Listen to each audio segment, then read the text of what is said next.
Quando ele abriu a porta da própria mansão, o primeiro golpe não foi a falta de luz, foi um cheiro que o acusava. Não era apenas pó ou o cheiro habitual de cancelas fechadas. Havia uma mistura de resina velha, suor e algo agridoce como de fome solitária. A mala de couro ainda largada no hall como uma promessa interrompida. O copo de uísque com uma única gota endurecida na base. O relógio da sala marcando horas que ninguém havia notado. Sebastião Romero parou por um segundo, com a bagagem em uma mão e a mente ainda cheia de fusos horários e contratos, e percebeu que algo dentro daquela casa estava errado de uma maneira que nenhum balanço financeiro poderia explicar. Ele andou em silêncio, quase tentando não perturbar o ar pesado dos cômodos. Havia brinquedos no tapete, mas desordenados, como se tivessem sido deixados às pressas e depois esquecidos por longos dias. No corredor, uma luz fraca escapava por baixo da porta do sótão. Era o tipo de detalhe que em outros tempos teria incomodado mais. Ana costumava dizer que a casa falava, que avisava quando algo não ia bem. Ana já não estava ali havia 3 anos. O silêncio dela ainda ecoava nos móveis. Sebastião sentiu uma pontada, não de surpresa, mas de culpa. Aquela casa tinha se transformado, sob seus olhos ausentes, num mausoléu de negligência. O choro veio depois, um som pequeno, contido, como se o próprio som tivesse tentado encolher para não incomodar. Ele seguiu até a porta entreaberta do sótão, o cheiro ficando mais forte. A escada rangeu baixo. No topo, debaixo de cobertores que pareciam ter sido empilhados como muralhas de proteção, estava Mateu. Um menino de 7 anos encolhido em torno de um ursinho de pelúcia. O rosto dele parecia mais velho do que seus anos. Olhos grandes que não sabiam se deviam reconhecer o pai ou recear outro abandono. Quando levantou a cabeça, havia uma mistura de desconfiança e alívio tão crua que fez Sebastião perder o ar. Irro! A palavra escapou antes que ele pensasse. Era quase um pedido. O menino o observou, como avaliando se aquilo era real, se o homem de terno e malas poderia de fato pertencer a ele. Sebastião abaixou a mala devagar, sentiu as lágrimas chegando, mas empurrou-as para dentro. Estava mais acostumado a fechar contratos que a abrir feridas. Aproximou-se devagar, as mãos tremendo de uma emoção que não aceitava nome. O menino segurou o ursinho com força, e pela primeira vez desde que entrara, fechou os olhos. Foi o único gesto de confiança que teve coragem de oferecer. Sebastião sentou no degrau, e a casa respirou, como se também ela precisasse de companhia. Havia marcas sutis. Os dedos do menino estavam finos onde antes tinham a maciez da infância, as roupas um pouco largas, o cabelo com pontos de sujeira. Nada que precisasse de descrição médica, apenas provas silenciosas de que algo ali, naquele pequeno corpo, havia sido negligenciado. Sebastião trouxe água, entrou com calma, fez panquecas com o que encontrou na cozinha. A rotícia das coisas rotineiras parecia mais importante que qualquer discurso. Mateu comeu devagar, olhava os movimentos do pai como quem ensaiava confiar. Quando o menino sorriu, foi tão pequeno que a sensação de culpa apertou o peito do pai com mais força do que qualquer reunião que perdera em Dubai. As primeiras horas foram de um cuidado mecânico e desesperado. Banho morno, roupas limpas improvisadas, um cobertor estendido numa cama improvisada na sala. Sebastião tentou perguntar onde estava Valéria, a babá. O menino respondeu com um sussurro. Dona Valéria saiu, não voltou. O som da voz era uma linha tênue entre desolação e alívio. Alívio porque alguém tinha finalmente aberto a porta. Sebastião pegou o telefone da mesa e começou a buscar mensagens não lidas, notas, qualquer coisa que explicasse o vazio daquele tempo. No celular da babá, que ele encontrou numa gaveta, pura coincidência ou providência, havia dezenas de notificações. Mensagens de colegas, fotos de festas, check-ins e, em azul claro, várias mensagens não respondidas, algumas com hora marcada há quase 3 semanas. Em uma delas, a própria Valéria havia escrito a um contato que dizia respeito à mãe do menino. Não consigo, por favor, me ajudem. Ele está doente e não sei como levá-lo ao hospital com meu salário. Havia também pequenas notas que soavam como tentações. Ele está com um homem estranho. Não sei o que fazer quando Rodrigo aparece. Preciso de dinheiro. As letras tremiam na tela. O tempo congelou ali, com a mesma precisão de um laudo. Sebastião sentiu um nó subir, e não só por causa das mensagens. Cada frase não respondida era um espelho de sua própria ausência. Ana, quando ainda respirava, costumava dizer que presença não se compra com nada. Entre um contrato e outro, entre uma passagem e outra, ele havia acreditado que presença se delega, contratando pessoas certas, configurando rotinas, construindo estruturas. Agora, diante do filho magro e das mensagens, a arquitetura de suas certezas ruía. Foi Daniel quem apareceu antes de a noite cair. Ele era mais do que um assistente, era a ponte que Sebastião mantinha com o mundo prático. Alguém que sabia resolver desde um problema fiscal até contratar um especialista em câmeras. Daniel entrou com discreta preocupação, mostrou ao patrão o telefone com as mensagens e depois disse com a voz baixa: "A imagem, senhor. Eu consegui as gravações da última semana e há coisas que você precisa ver." O que vieram a ver não deixou espaço para racionalizações. As imagens não eram luxuosas, eram câmeras domésticas de baixa resolução que ainda assim disseram tudo com clareza brutal. Havia uma tomada do corredor principal. Valéria passou 2 vezes, olhando o relógio, com a marca de cansaço no rosto. Em um desses quadros, um homem entra de forma que a câmera não filmou inteiramente o rosto, mas permitiu ver o perfil e uma tatuagem no antebraço. Em outra cena, há o brilho de uma briga, não mostrada em detalhes, e um empurrão que faz um brinquedo cair. Em outra, curto e devastador, um vulto abaixa-se na cama de Mateu e impõe silêncio com a mão. A imagem detém-se num gesto de violência, sugestivo, não explícito. A última sequência captou o menino enrolado nos cobertores enquanto a casa permanecia vazia por horas. Sebastião assistiu a tudo de pé, o corpo como se movesse em câmera lenta pelo próprio choque. Viu o rosto de um homem conhecido, Rodrigo Salinas. Seria impossível, a princípio, saber o que exatamente havia ocorrido em cada segundo filmado. Não importava.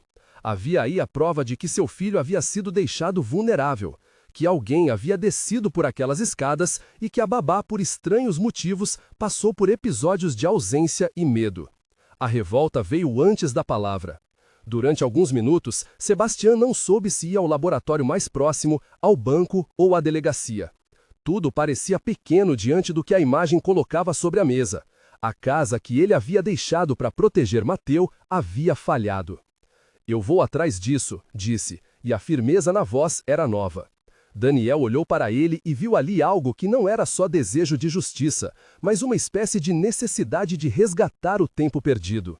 Chamou Guadalupe, a cuidadora amiga de confiança, que veio sem hesitar, trazendo calma e práticas simples, um cobertor extra, histórias para dormir, a presença que se constrói com pequenos atos. Guadalupe, mulher de voz mansa, enxugou as mãos na barra do avental e falou com Mateu com a tranquilidade de quem já havia visto muitos sustos se tornarem rotina. O menino deitou-se pela primeira vez sem apertar o ursinho como se fosse um colete salva-vidas. Nas noites que seguiram, Sebastião não dormiu direito. Passava horas olhando as gravações em loop, tentando entender a cronologia. Ligava para antigos advogados, buscava contatos que pudessem localizar Rodrigo pelos bairros onde costumava circular.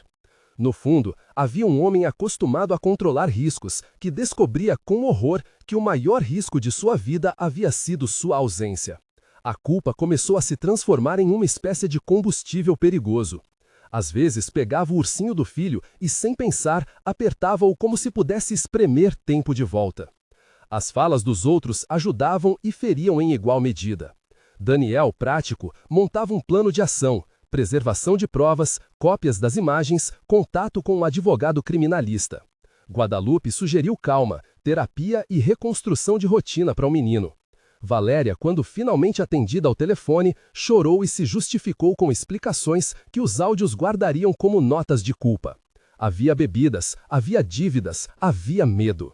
Em uma chamada de voz, Valéria disse entre soluços que sentira que tudo escapava de suas mãos. Insistiu que não sabia o que fazer quando Rodrigo chegava. Sua voz era um pedido de perdão mais bruto do que qualquer papel poderia registrar. Sebastião ouviu e, por trás da ira, algo como uma sombra de compreensão. Valéria havia falhado, mas havia também matéria humana ali. Medo, necessidade, escolhas equivocadas. Quando o rosto de Rodrigo apareceu de novo nas imagens, Sebastião deixou de dormir por completo. Rodrigo era um homem conhecido nos círculos errados, não de Sebastião, claro. Na vida do empresário, os negócios passavam longe de bairros como Tepito. Ainda assim, nas anotações de Daniel, havia um nome de referência, alguém que poderia encontrá-lo. A intensidade do ódio crescia como uma maré perigosa. Haviam fantasias, noites em que Sebastião se pegava imaginando vingança, não justa, não calculada, mas primitiva. O desejo de fazer justiça com as próprias mãos surrava por dentro, o tipo de impulso que coloca um homem no limite entre o que sempre foi e o que pode se tornar. E foi esse impulso que o fez aceitar uma proposta temerária numa manhã cinzenta. Se você quer encontrá-lo, eu conheço alguém que transita por lá, disse um contato enferrujado. Sebastião fechou os olhos por um segundo e pensou em Ana olhando-o com reprovação. Ana sempre detestava a violência. Lembrou-se das vezes em que ela o chamou para jantar quando ele dizia que só mais um e fecho. Ana, que desconhecia a maioria das decisões, mas que sabia ler o coração. A lembrança de sua esposa era uma dor e um freio. Mesmo assim, a vontade de ir a Tepito, a boca do mundo onde as coisas parecem ter regras próprias, era mais forte que cálculos racionais. Ele queria ver a cara de Rodrigo, entender se a intimidade de quem comete pequenas crueldades é a mesma que qualquer criminoso banal. Queria olhar nos olhos do homem que apareceu nas imagens dos últimos dias. Queria sentir se a justiça poderia, por vezes, nascer de um confronto olho a olho. E queria, sobretudo, medir sua própria capacidade de perdoar ou de destruir. A viagem até o bairro foi um percurso de sombras e luzes. O carro atravessou zonas que, para o mundo das empresas, eram pontos na tela de um mapa. Para Sebastião, eram territórios que existiam apenas em notícias que ele lia de longe. As ruas em Tepito eram uma profusão, barracas, vozes altas, cheiros intensos de comida e metal, um labirinto onde rostos passavam como um filme acelerado. Ele desceu com Daniel ao lado, o assistente que, embora inquieto, não o abandonaria. E foi guiado por um homem robusto que conhecia os atalhos. No mercado, as pessoas construíam suas existências com uma urgência que lembrava a sua, mas sem o verniz do poder. Havia uma dureza por trás de cada olhar. Finalmente, numa esquina menos iluminada, Rodrigo apareceu como se fosse uma coisa comum, e por isso mais assustadora. Um corpo que ri alto demais, um homem que tenta parecer maior do que é. Quando Sebastian o viu, o mundo se dividiu. Rodrigo sorriu com arrogância, sem saber da câmera que o denunciara. Sebastian sentiu a violência tornar-se um detalhe físico, algo que poderia ser tocado, sentido. Por um segundo, o tempo suficiente para distinguir a textura da jaqueta, a tatuagem no antebraço, o tilintar de um anel, a vontade de lhe arrancar tudo tomou-o. Não era raiva racional, mas algo mais bruto, o desejo de ver aquele homem sofrer a mesma incapacidade de dormir que resumia a própria culpa. Houve um arranjo que só a cidade poderia permitir. Palavras duras, provocações rasteiras, um empurrão que quase virou discussão física. Rodrigo, percebendo a arrogância do homem com as malas, sorriu com desprezo e tentou fazer piada com a presença de Sebastian na rua. Você tá no lugar errado, cheirador de dinheiro, cuspiu um homem que não entendia o mundo de Sebastian. A provocação foi tomada como um convite ao confronto. Sebastian sentiu as veias do pescoço saltarem, as mãos tremiam. Em seu bolso, o tempo parecia uma arma que precisava ser disparada. Foi aí que ele viu as mãos do próprio filho, na forma de lembrança imediata. Os dedos finos de Mateus segurando o ursinho, o rosto sujo que ele limpara com a toalha, os olhos que pediam companhia. A imagem rompeu no meio do ódio como uma onda que se choca contra a pedra e volta. Não podia, não devia tornar-se aquilo que Rodrigo era. Não era essa a justiça que ele queria. A lembrança de Ana veio de novo, e com ela o peso do que a violência poderia fazer a um homem depois que cruzasse a linha. Ana lhe ensinara, entre jantares e olhares, que vez por outra a maior coragem é recuar do primeiro impulso. Sebastian recuou. Não foi heroísmo puro, foi medo do próprio reflexo. A decisão de não transformar o confronto numa tragédia teve tanto de coração quanto de cálculo. Ações violentas teriam consequências legais, morais e, acima de tudo, poderiam arruinar o processo de proteger Mateu. Ainda assim, a retenção da mão sobre a própria fúria doeu de maneira física. Rodrigo saiu dali com a arrogância intacta e a praça novamente engoliu sua figura. O silêncio que ficou entre Sebastian e a cidade tinha a textura de um juramento. Ele lutaria, mas pela via que pudesse garantir que seu filho ficasse seguro. Quando retornaram à cidade, a adrenalina deu lugar a um plano metódico. Daniel já havia habilitado contatos na polícia, guardado cópias das imagens e começado a montar um dossiê de provas.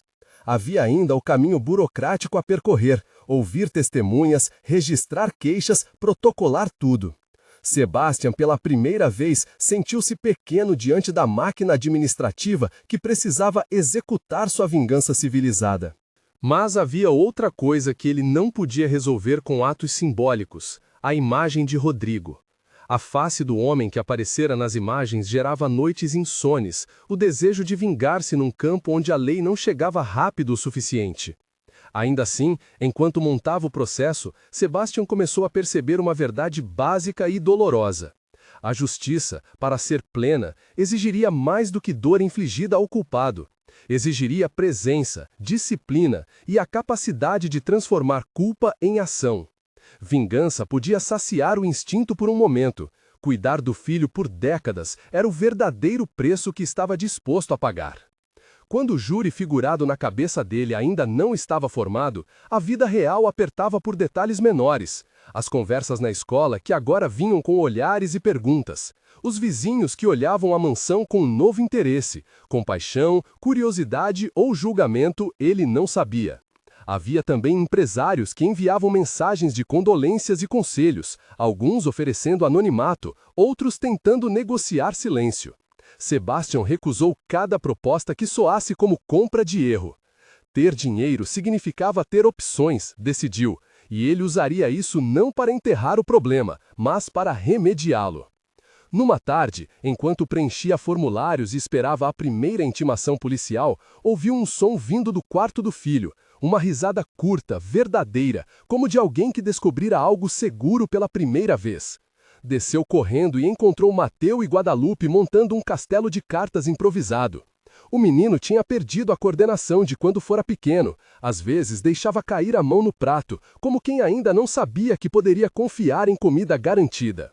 Mas havia progressos, a cor no rosto, uma fome menos tagarela, uma disponibilidade leve para beijo na bochecha.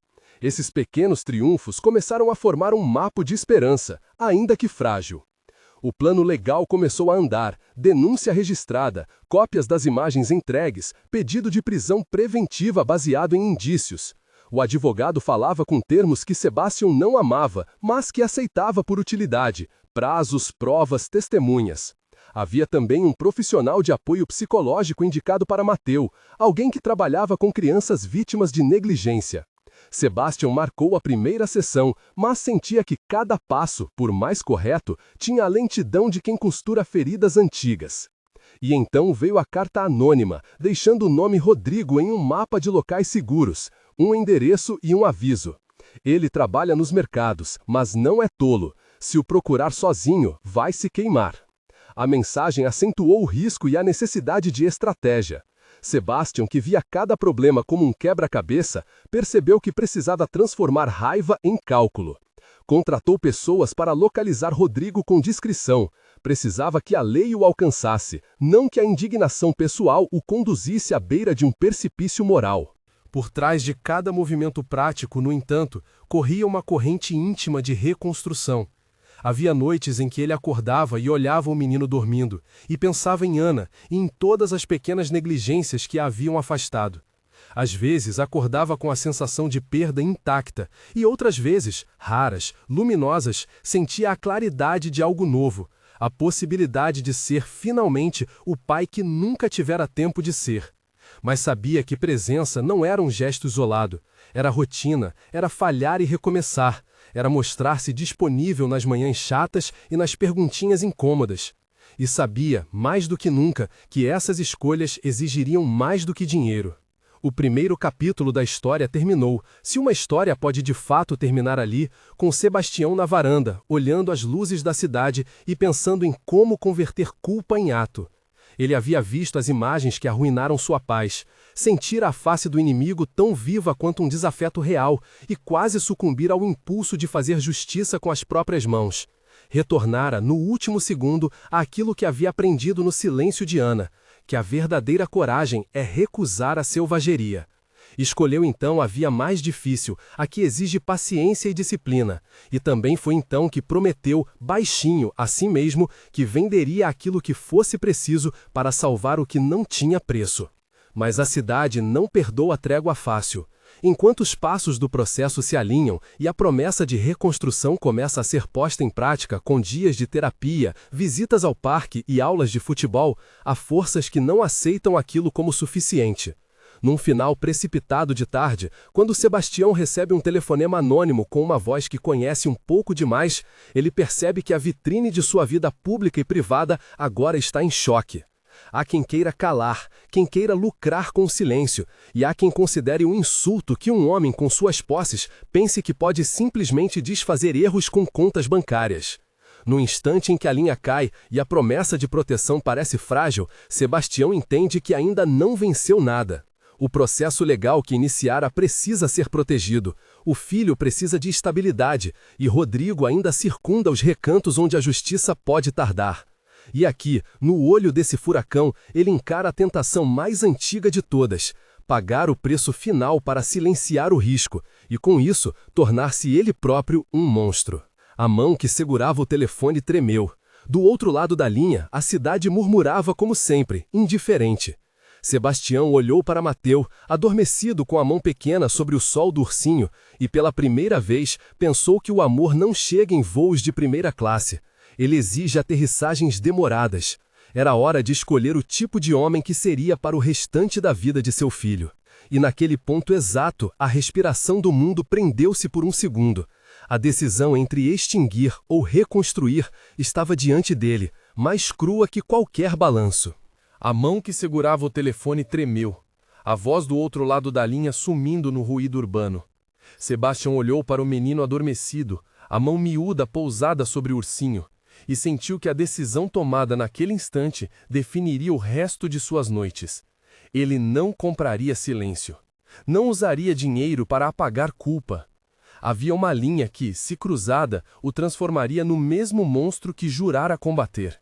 Respirou fundo e, pela primeira vez em muito tempo, deixou que a paciência fosse arma. A paciência do trabalho metódico, do processo, da presença. Houve quem não entendesse. Mensagens anônimas continuaram a chegar, propostas veladas, sussurros sobre acórdãos para a família que poderiam ser fechados com um cheque bem assinado. Ele encaminhou tudo à polícia. Daniel ajudou a montar um dossiê organizado, cópias das imagens, registros das mensagens de Valéria, relatórios do assistente social, tudo em pastas numeradas e enviadas ao delegado que aceitaram o caso com a gravidade que merecia. Sebastião deixou que a justiça seguisse seu curso. No entanto, não deixou a responsabilidade ao acaso. Contratou advogados, financiou a investigação e se dispôs a cooperar com o Ministério Público.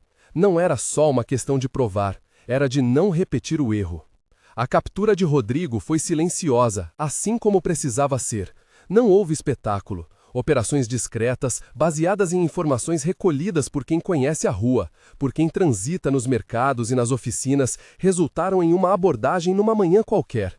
Rodrigo foi encontrado em um bar, com a fachada de quem vive da periferia. Ao ser levado pela equipe policial, o homem ainda tentou zombar, gargalhadas grossas que não disfarçavam o medo. E na delegacia, diante das imagens, mudou o tom. Não confessou tudo, não naquele primeiro colóquio, mas as evidências reunidas seriam suficientes para formalizar a acusação. O que se abriu então, foi um processo que demandou tempo, paciência e coragem. A prisão preventiva foi decretada com base nos indícios. O Ministério Público apresentou o pacote de imagens e testemunhos que, juntos, formavam um mosaico contundente. No entanto, o tribunal, com sua rotina pesarosa, lembrou a todos que justiça não é espetáculo. Havia audiências, perícias, laudos, depoimentos que vinham e iam como ondas. O advogado de defesa procurou fragilizar as provas, questionar ângulos de câmera, insinuar interpretações. Valéria foi chamada a depor. A sua voz, quando falou, foi um misto de culpa e desespero. Explicou que havia fraquezas, dívidas, medo e que por vezes se sentira esmagada por escolhas que não sabia controlar. A sua confissão não apaziguou a dor de Sebastian, mas ajudou a compor uma verdade. Nem tudo era preto no branco. Havia falhas humanas costuradas por omissões. Mateu, cuidadosamente protegido pela polícia e por psicólogos, não foi exposto ao processo mais do que o necessário. As audiências relevantes contaram com laudos e depoimentos técnicos. A equipe de apoio que Sebastian havia contratado, psicólogos infantis, assistentes sociais, trabalhou para preservar a rotina do menino, evitando que o tribunal se transformasse em espetáculo.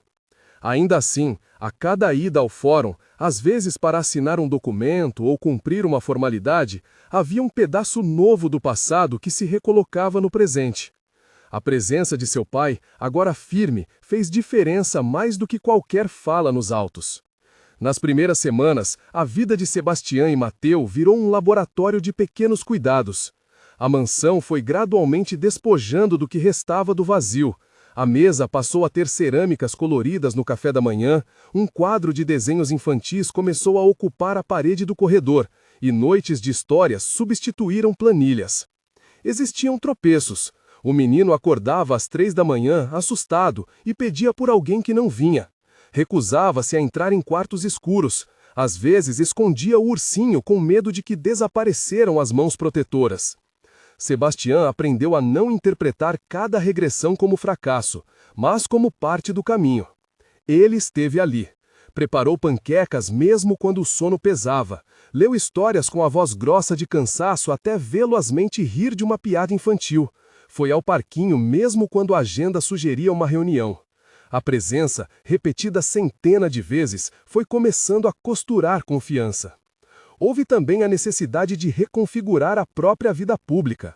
Noticiários pediram entrevistas, jornais sondaram, empresários enviaram mensagens que variavam entre condolências e sugestões de resoluções privadas.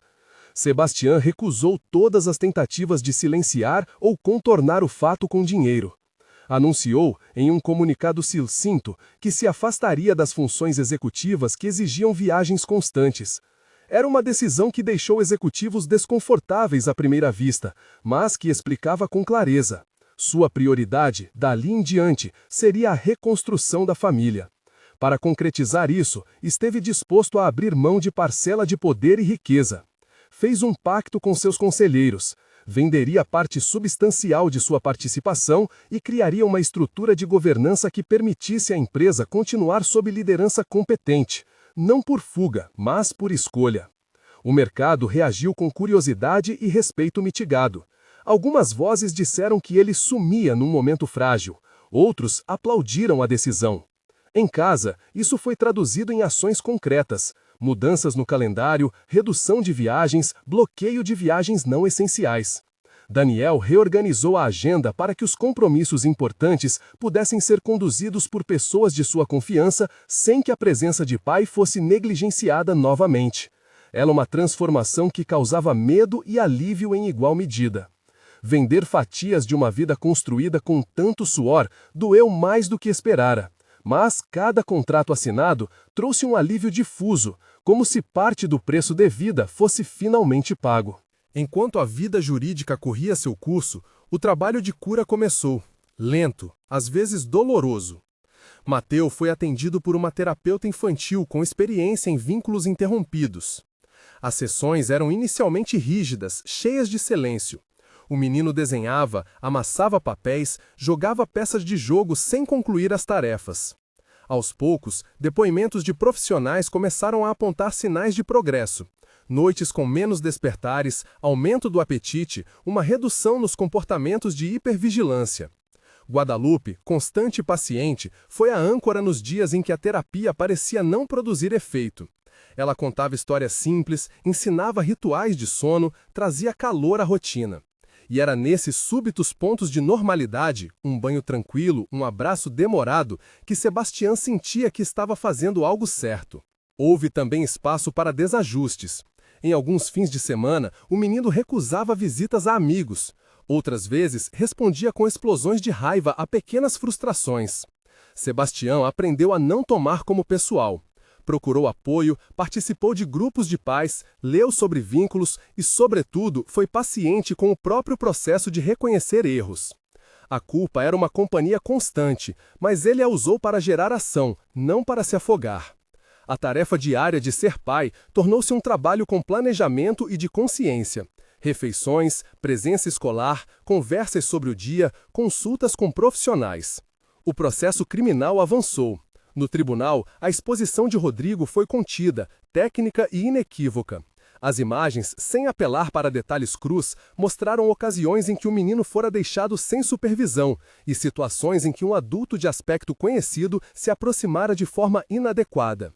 Testemunhas do bairro confirmaram padrões de comportamento. Valéria, em um depoimento carregado, assumiu omissões e descreveu o medo que a paralisara. Havia também a narrativa de alguém que precisou de ajuda e não soube pedir. A acusação pediu pena com base na gravidade dos atos e na vulnerabilidade da vítima. A defesa tentou mitigar, argumentando falta de intenção deliberada. No veredito, o tribunal considerou as provas suficientes para a condenação. A sentença determinou pena de prisão, um afastamento que trouxe um alívio contido à família. Não foi nenhuma vingança catártica, foi o reconhecimento formal da gravidade e a aplicabilidade da lei. Para Sebastião, a decisão teve um gosto agridoce, justiça aplicada, porém nenhuma restituição do tempo perdido. As repercussões sociais foram variadas. Amigos antigos manifestaram apoio. Alguns colegas de negócio se afastaram com delicadeza. Vizinhos aproximaram-se da casa com cuidado. Havia olhares que pesavam, mas também mensagens de muitas outras pessoas tocadas pela história. Pedidos de ajuda, relatos de experiências parecidas, questões sobre como agir. Sebastião decidiu, então, transformar a angústia em algo construtivo.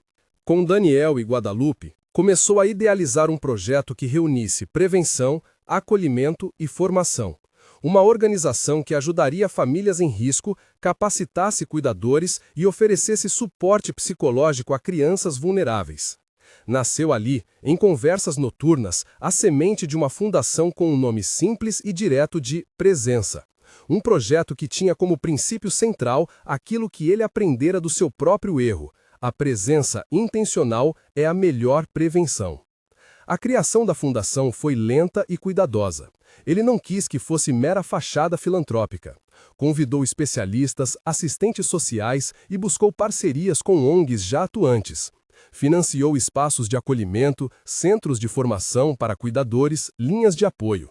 Em todos os passos, deixou claro que não buscava redenção automática, buscava efeito prático, diminuir o número de crianças que, por ausência sistemática, permanecem vulneráveis. A Fundação também criou um programa de bolsas para mães e babás em situação de vulnerabilidade, oferecendo alternativas materiais reais àqueles que, como Valéria, haviam cedido por necessidade. Falemos de Valéria. A mulher que se tornava ícone de culpa na cabeça de muitos nem era um vilão absoluto nem uma mártir. Valéria entrou em um programa de reabilitação e apoio que a Fundação ajudou a financiar, sob condições. Acompanhamento psicossocial, programas de qualificação e uma reparação simbólica ao menino, na forma de trabalho em projetos sociais sem contato com crianças em risco imediato. Houve quem perguntasse se não era cedo demais para permitir qualquer reconexão. Sebastião optou por não permitir um contato direto sem supervisão, mas aceitou que Valéria pudesse, com esforço e monitoramento, participar de ações que ajudassem outras cuidadoras. A sua carta de desculpas, lida por ele em voz alta numa ocasião privada, foi uma página dura. Ela chorou, pediu perdão e reconheceu que as suas escolhas haviam faltado coragem em momentos decisivos. Sebastião ouviu com a mesma frieza compassiva que tivera ao montar o dossiê. Não perdoou de imediato, mas abriu espaço para que ela tentasse reparar o dano dentro da comunidade. Às vezes, reparar é um caminho que exige tempo e testemunhos de mudança constantes. A vida cotidiana foi oferecendo pequenos marcos. O primeiro verão após o acontecido trouxe um aniversário que não foi grandioso. Um bolinho feito em casa, alguns amigos próximos, sombras ainda presentes na hora de apagar as velas. Mesmo assim, o riso de Mateu, agora menos contido, encontrou expressão. Ele cortou o bolo com a ajuda do pai, distribuiu pedaços com cuidado e, olhando para Sebastian, disse algo simples que o homem nunca esqueceria. Fico feliz que você esteja aqui. Palavras assim não apagam anos perdidos, mas formam o tecido que mitiga a dor. Houveram outros pequenos triunfos dignos de vencimento. A primeira noite inteira dormida sem acordar, a primeira vez que pistolas de medo se transformaram em uma brincadeira no parque, a primeira fotografia de ambos sorrindo sem tensão. O trabalho na empresa precisou de ajustes. A venda de uma parte significativa de suas ações foi feita com transparência. Ele escolheu nomes de confiança para liderar o grupo, pessoas que conheciam o negócio e, ao mesmo tempo, tinham sensibilidade para a nova postura social da companhia. Criou estruturas de governança que remuneravam a equipe e mantinham a cultura empresarial, mas libertaram-no do compromisso de dirigente com viagens infinitas. A decisão, tomada com custo financeiro, teve um retorno humano. Amigos mais velhos da empresa disseram que ele renascia, não por perda de patrimônio, mas por reencontro consigo mesmo. Há alguém que merece destaque, e esse é Daniel. O assistente, que inicialmente resolvera questões práticas, tornou-se parceiro moral. Agiu com discreta firmeza, chamando a atenção quando via Sebastião flertar com um impulso que não servia à cura. Em momentos de tentação, uma noite em que alguém ofereceu dinheiro para consertar a história, foi Daniel que anunciou que todo o recurso que chegasse em troca de silêncio seria destinado à fundação. A postura do ex-assistente transbordou o costume profissional e lembrava que, às vezes, o círculo certo ao redor de um homem é o que o impede de naufragar. Com o tempo, a imprensa foi esfriando o caso. Novas manchetes surgiam, o noticiário se movia. Mas a marca deixada na casa, no coração e na rotina deles permaneceu. A fundação ganhou tração. Programas de atendimento emergencial foram implementados, linhas de apoio foram abertas, cursos de capacitação para cuidadores em situação de risco começaram a funcionar. A iniciativa recebeu doações de outras famílias que, de alguma forma, reconheceram a necessidade de intervenção preventiva. O nome de Mateu passou a ser símbolo de uma possibilidade prática de transformação, não de redenção automática, mas de ação organizada. A recuperação de Mateu o levou igualmente a enfrentar desafios escolares. Houve momentos em que outras crianças o olhavam com estranheza. Em outra ocasião, um professor precisou de conversas com a turma para explicar empatia e respeito sem expor o histórico do menino. Sebastião compareceu sempre que solicitado. Falou com delicadeza às professoras e incentivou atividades em grupo. Nada grandioso, era apenas participação constante, interesse nas pequenas coisas e, sobretudo, respeito por processos que não podem ser apressados. Na presença de amigos mais antigos, o homem que viajou por décadas deixou de ser sinônimo de mistério e passou a ter a textura de alguém que aprende. As rodas de conversas agora tinham assuntos triviais e íntimos. Quem levaria o filho ao treino? Quem viria para o almoço de domingo? Quais histórias ler ao deitar? Aprendeu que o ato de ficar é composto de 1000 minutos, um por um, e que cada um deles deve ser preenchido com intenção. O dinheiro que antes resolvia tudo começou a ser usado de outra maneira, em terapia, em bons profissionais, em projetos sociais. A vida exigiu um novo orçamento moral. O julgamento de Rodrigo teve momentos difíceis. Em certo ponto, uma testemunha tentou minimizar a gravidade do ocorrido, e o advogado de defesa buscou por sombras que colocassem dúvidas. Mas a articulação do Ministério Público, somada às evidências técnicas e ao depoimento emocionado de Valéria, não para eximir-se, mas para narrar sua impotência, levou a um veredito condenatório. A pena foi aplicada. Rodrigo foi preso, e a notícia trouxe um alívio contido à família. Não havia revanche calorosa, apenas a constatação de que a lei reconhecera a gravidade do ocorrido. Mesmo com a sentença, o caminho de cura de todos os envolvidos continuou. A justiça criminal nada devolve, mas pode evitar que um predador continue em liberdade. No período seguinte, Sebastião aprofundou-se no trabalho da fundação. Visitava abrigos, participava das formações para cuidadores, encontrava famílias que viviam histórias semelhantes em menor ou maior escala. Essas visitas transformaram seu luto em propósito. Conheceu mães jovens que deixavam crianças com vizinhos por falta de opções. Encontrou idosos que cuidavam sozinhos de netos e precisavam de assistência. A sensibilidade que o acidente pessoal lhe trouxe transformou-se em uma ética de atuação. Auxílio prático, não apenas discursos. A sua relação com Valéria evoluiu em compassos lentos. Houve um encontro mediado, em uma sala de apoio, com Guadalupe e uma assistente social presentes. Valéria chorou, pediu perdão e apresentou um plano de reparação. Trabalho social supervisionado, participação em cursos de qualificação e, acima de tudo, compromisso de manter distância se não fosse saudável o contato com o menino. Sebastião aceitou, não porque tivesse esquecido, mas porque acreditava que reparar deveria incluir oportunidades estruturadas de mudança. Não houve abraço fácil. Houve sim a firmeza necessária para proteger o filho e a possibilidade limitada de que alguém que errou pudesse aprender a não repetir. Com o passar dos anos, a rotina foi se assentando. Mateu cresceu com certa cautela, mas sobretudo com evidências de que o mundo podia ser seguro.